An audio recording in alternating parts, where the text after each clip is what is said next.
வேலை தருவதாக அழைத்து சென்று மோசடி கும்பலிடம் ஏமாந்த 60 இந்தியர்கள் கம்போடியாவில் இருந்து பத்திரமாக மீட்பு. ஏமாற்றப்பட்ட இந்தியர்களின் முதற்கட்டமாக 60 பேர் தாயகம் திரும்பினர் என இந்திய தூதரகம் அதிகாரப்பூர்வ அறிவிப்பு.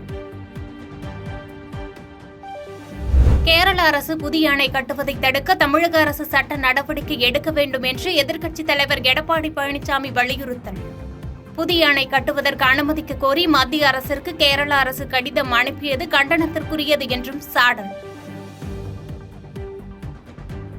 தமிழர் தந்தை சீபா ஆதித்தனாரின் 43வது ஆண்டு நினைவு நாள் இன்று நாடு முழுவதும் அனுசரிப்பு. சென்னை எழும்பூரில் உள்ள அவரது சிலைக்கு மதிமுக சார்பில் வைகோ மாலை அணிவித்து அஞ்சலி.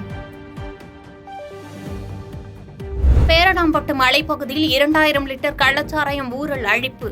ஒரு பெண் உட்பட 3 பேர் மீது வழக்கு பதிவு செய்து மதுவிலக்கு போலீசார் அதிரடி நடவடிக்கை.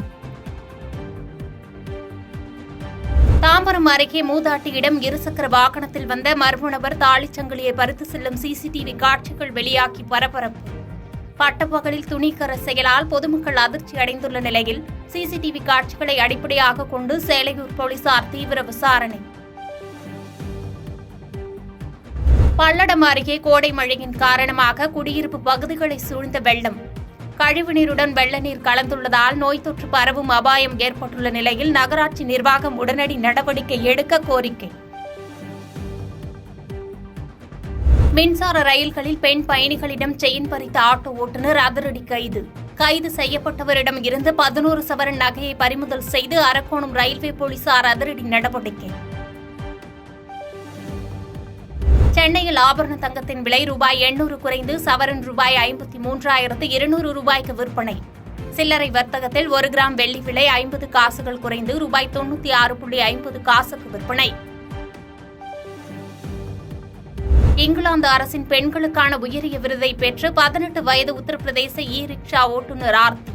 சக இளம்பெண்களை ஊக்குவிக்கும் விதமான பணி என ஆர்த்தியை பாராட்டிய மன்னர் 3ஆம் சார்லஸ். ஜம்மு காஷ்மீரில் உள்ள மாதா வைஷ்ணோ தேவி கோயிலுக்கு யாத்திரை சென்ற மினி பேருந்து ஹரியானா மாநிலம் அம்பாலா தேசிய நெடுஞ்சாலையில் விபத்தில் சிக்கியது. பேருந்தில் பயணித்த ஒரே குடும்பத்தைச் சேர்ந்த 7 பேர் உயிரிழப்பு. 20க்கும் மேற்பட்டோர் காயமடைந்த நிலையில் மருத்துவமனையில் சிகிச்சைக்காக அனுமதி. பாதகம் செய்பவரை கண்டால் நாம் பயங்கொள்ளலாகாது பாப்பா. மோதி மிதித்து விடு பாப்பா, அவர் முகத்தில் உமிழ்ந்து விடு பாப்பா. அண்மை செய்திகளை உடனுக்குடன் தெரிந்து கொள்ள இணைந்திருங்கள் இயம்நாடு தொலைக்காட்சியுடன்.